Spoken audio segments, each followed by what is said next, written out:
Gaming apps clarification గురించి విజయ్ దేవరకొండని పిలిచారు అని ఫస్ట్ ఆ హెడ్లైన్ మీరు నా గురించి మార్చాలి.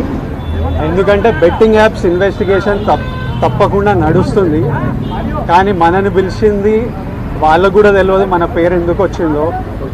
బట్ మన పేరు వచ్చినందుకు వాళ్ళు వెరిఫికేషన్ చేసుకొని వాళ్ళ డెలిజెన్స్ తీసుకోవాలి.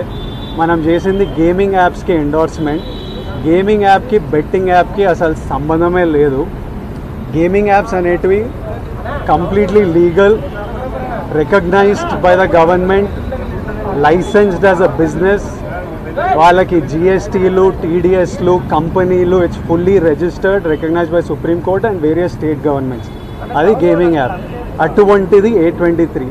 ఇప్పుడు క్విక్గా డౌట్ ఉన్న వాళ్ళకి క్విక్గా మీరు గూగుల్లోకి వెళ్ళి టాప్ గేమింగ్ యాప్స్ అని కొడితే కొన్ని వస్తాయి. A23తో సహా My11 Circle, Dream11, NPL, జుపీ ఇట్లాంటివి కొన్ని వస్తాయి. ఇవన్నీ రిజిస్టర్డ్ గేమింగ్ యాప్స్. ఇవన్నీ మన ఇండియన్ క్రికెట్ టీమ్కి స్పాన్సర్, మన ఇండియన్ ఒలింపిక్స్ టీమ్కి స్పాన్సర్, మన ఇండియా ఉమెన్స్ క్రికెట్ టీమ్కి స్పాన్సర్, ఐపీఎల్కి, ఎన్పిఎల్ ఒకదానికి అఫీషియల్ స్పాన్సరు, వేరియస్ కబడ్డీ లీగ్కి, వాలీబాల్ లీగ్కి అన్నిటికీ వీళ్ళు స్పాన్సర్ చేస్తారు. ఎందుకంటే these are completely legal entities.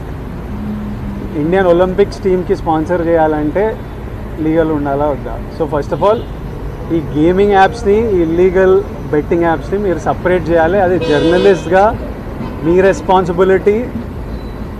నా మీద మీకు ఆ రెస్పాన్సిబిలిటీ ఉండాలని కోరుకున్నా. కానీ మన పేరు వచ్చింది కాబట్టి కొన్ని క్లారిఫికేషన్స్ అడిగారు. ఆ clarification account details, transaction details ఏంటి, ఆ కంపెనీ, అవన్నీ పంపించేసినాము. ఇంతటితో సమాప్తం. Thank you.